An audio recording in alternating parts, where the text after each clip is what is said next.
Hello बच्चों, आप सभी का स्वागत है। तो हम क्लास 10वीं की एनसीईआरटी बुक का सिलेबस कर रहे हैं। तो हमने अध्याय एक कर रहे थे। अध्याय 1 में एक्सरसाइज 1.1 का हमने पहला प्रश्न कर लिया था। यूक्लिड विभाजन एल्गोरिथम के प्रयोग से एचसीएफ ज्ञात करना था। तो पहले प्रश्न को हमने करा दिया था। इसी प्रकार से हम जो शेष प्रश्न रहेगा इसी प्रकार से करेंगे, जिस प्रकार से हमने इसमें कराया है ठीक उसी प्रकार से करते हैं। ठीक है ना बच्चों।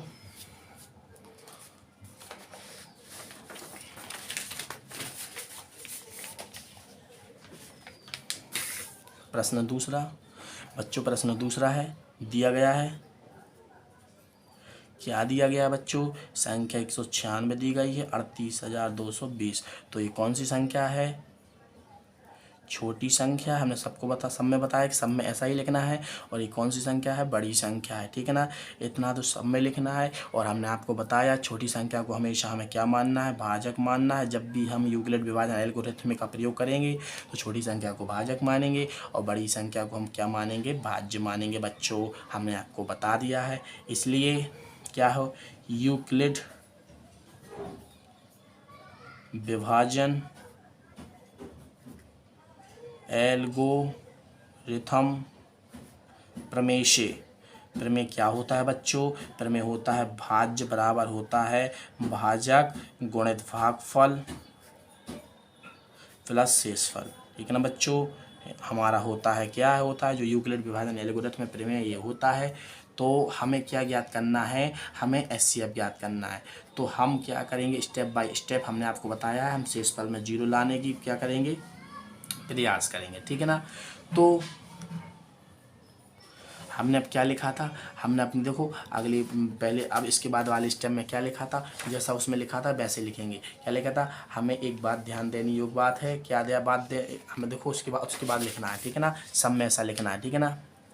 अब हमें एक ध्यान देने योग्य बात है कि शेषफल यदि 0 आता है तो हमारा उत्तर भाजक संख्या होगी। तो कौन सी क्या होगी? भाजक संख्या होगी। बच्चों मैंने आपको बताया है ना। तो जिस संख्या से भाग देने पर भाज्य संख्या में, देखो भाजक संख्या से भाग देते हैं भाज्य संख्या में, और जो इसमें भाग देने पर भागफल प्राप्त होता है, हमें शेषफल भी प्राप्त होता है। तो भागफल साइड में प्राप्त होता है और शेषफल नीचे प्राप्त होता है। तो हमने शेषफल के बारे में बात की है। शेषफल यदि 0 आता है, ठीक है ना, रिमाइंडर यदि 0 आता है, तो हम कह सकते हैं जिस संख्या से हमने भाग किया था भाज्य संख्या वही हमारा उत्तर होगा। तो अब हम क्या करते हैं। ठीक है ना। आगे अब क्या करना है? हम इसको करते हैं। ठीक है ना, पूरा सब इसी में करना है। ठीक है ना। तो हमने क्या है, हम क्या भाजक संख्या कहाँ पर लिखते हैं? बाहर साइड लिखते हैं। और भाज्य संख्या कहाँ लिखते हैं? अंदर साइड लिखते हैं। ठीक है ना बच्चों। तो हमें क्या करना है? 3 संख्या भाजक है तो 3 संख्या भाज्य की लेना है। ठीक है ना। हमें क्या इसका भाग देना है, कितनी बार जाएगा। ठीक है ना। और याद होना चाहिए दशमलव में उत्तर नहीं आना चाहिए। दशमलव में उत्तर नहीं लाना है। यदि शेषफल में 0 नहीं आता है, शेष बचता है, तो हम स्टेप बाय स्टेप बढ़ाते जाएंगे। आपको बता दिया है पिछले हमने प्रश्न में। तो ठीक उसी प्रकार से इस प्रश्न को करेंगे। हम इसका वो करते हैं, पहाड़ा पढ़ते हैं। तो एक बार जाएगा 196 एकम 196। ठीक है ना। 2 के 12 माने, घटाए कितने? 6 बचेंगे। यहाँ पर क्या बचा? 8 बचा। यहाँ पर 0 बचा। अब बता रहे 2। ठीक है ना बच्चों। तो सॉरी, यहाँ पर क्या बचेगा? 1 बचेगा, 0 नहीं बचेगा, 1 बचेगा। तो हमारा क्या होगा? 1862 हो गया। ठीक है ना। तो हमें पूरी ख़त्म संख्या करनी है। ठीक है ना। तो तब तक हम भाग देंगे। तो अब हम यहाँ पर रफ काम करते हैं। क्या 196 का हम क्या करते हैं? 196 का इतने बार हम गुना करेंगे कि हमें क्या हो जाए प्राप्त? संख्या प्राप्त हो जाए इससे इसके बराबर, इससे कम, इससे ज़्यादा नहीं होना चाहिए। तो हम 9 बार लेकर देखते हैं। 9 चमचोंगा की 4, हाथ लाएँ 5, 9 नाम 81, 81 86 की 6, हाथ लाएँ 8 होती हैं, 9 8 17 होता है। ठीक है ना। और एक बार और करेंगे तो ज़्यादा हो जाएगा। तो हमारा क्या है बच्चों? 9 बार जाएगा कितना? 1764 आएगा। तो यहाँ पर 8 बचेगा और यहाँ पर क्या बचेगा बच्चों? यहाँ हो जाएंगे 7 और यहाँ पर क्या बचेगा? फिर 9 बचेगा। 9 ही बचेगा ना बच्चों, करके देख लेना। यहाँ 0 हो जाएगा, यहाँ 0 जीरो। अब उतारेंगे हम जीरो, क्या उतारेंगे बच्चों, अब हम उतारेंगे जीरो। तो हम 9 का पहाड़ा इतना पढ़ेंगे इससे ज़्यादा ना हो। तो अब 9 196 गुणा हम 5 करके देख लेते हैं। 6 पंचा 30, 3 9 पौना 45, 48 की 8, हाथ लाइन 4, 9 और 4 कितना होता है, सॉरी 5, 5 और 4 कितने 9 होता है। तो हमारा 5 बार करने पर हमें कितना शून्य प्राप्त हो गया है। तो स्टेप एक में तो हम क्या करेंगे, स्टेप एक में ही हमारा शेषफल में क्या आ गया, जीरो आ गया। तो हम स्टेप अब आगे बढ़ाएंगे नहीं, ठीक है ना। तो हमारा क्या होगा, स्टेप एक से क्या है, अब इसमें मान रखेंगे यूक्लिड विभाजन। स्टेप एक से यूक्लिड विभाजन प्रमेय का, ठीक है ना। तो हम लिख करते हैं, सब में मान रखते हैं भाज्य संख्या क्या होती है जिसमें हम भाग देते हैं 38,220, और भाज्यक संख्या जिससे भाग देते हैं। भागफल क्या प्राप्त हुआ है, 195 प्राप्त हुआ है। शेषफल में क्या है, जीरो। तो क्या होता है, शेषफल बराबर है जीरो के, इसलिए संख्या 196 और 38,220 का SCF महत्तम समापवर्धक यूक्लिड विभाजन एल्गोरिथम के प्रमेय से 195 क्या प्राप्त हुआ है, 196 प्राप्त हुआ है, ठीक है ना बच्चों। तो हमें उत्तर में क्या लिखना था, हमने आपको बता दिया है कि उत्तर में क्या लिखना है, भाजक संख्या लिखनी, वही हमने आपको लिखा दिया। अब देखो, अब एक बात ध्यान देने योग्य है कि शेषफल यदि शून्य आता है तो हमारा उत्तर भाजक संख्या होगी। हम स्टेप यदि एक ही में आ गया तो हम स्टेप एक ही में जो हमारा भाजक होगा वही हमारा आंसर होगा। तो बस इतना ही है। तो अब हम एक प्रश्न और करते हैं, ठीक है ना। देरी किए बिना हम अगला प्रश्न और करते हैं, इसी प्रकार से हमें करना है।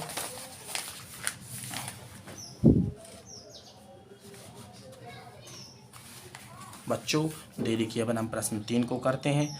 पहले का तीसरा प्रश्न है, क्या है दिया गया है, क्या दिया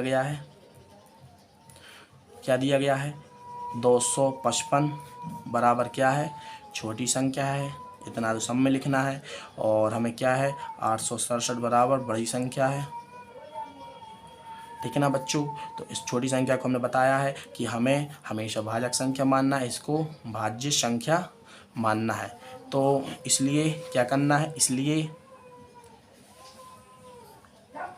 यूक्लिड विभाजन एल्गोरिथम प्रमेय से क्या होता है बच्चों, भाज्य बराबर क्या होता है, भाजक गुणित भागफल, इतना तो सब में रहेगा, प्लस शेषफल, ठीक है ना बच्चों। ये हमें मालूम होना चाहिए। अब ध्यान देने योग्य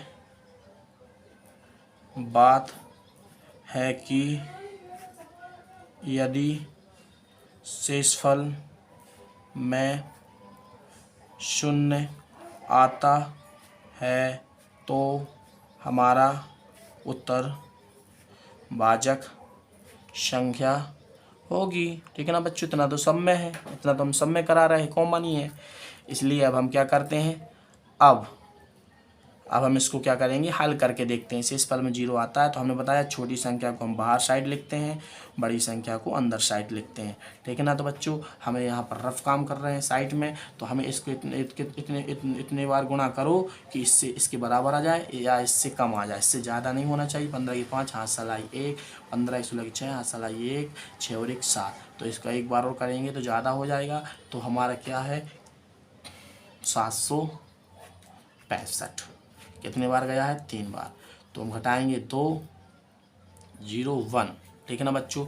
तो हमारा कितना आया है, हमारा आया है 102 आया है, ठीक है ना। तो 102 आया है। तो हमने आपको बताया था हमारे शेषफल में कितना चाहिए, जीरो चाहिए। यदि जीरो नहीं आया है तो अब हम इसको क्या मानेंगे, भाजक मानेंगे। और जो हमारा पहले स्टेप का जो भाजक था उसको अब हम क्या मानेंगे, भाज्य मानेंगे, ठीक है ना। तो हम फिर से करेंगे, इसका हम 2 बार करेंगे तो कितना होता है 104 होता है बच्चों। 102 दूनी 104 होता है। और यहाँ पर 1 आएगा, यहाँ पर कितना आएगा, 1 आएगा, और यहाँ पर भी 1 आएगा बच्चों। तो इतना ही होता है ना, देख लो आप। 1 सॉरी यहाँ पर 5 ही आएंगे,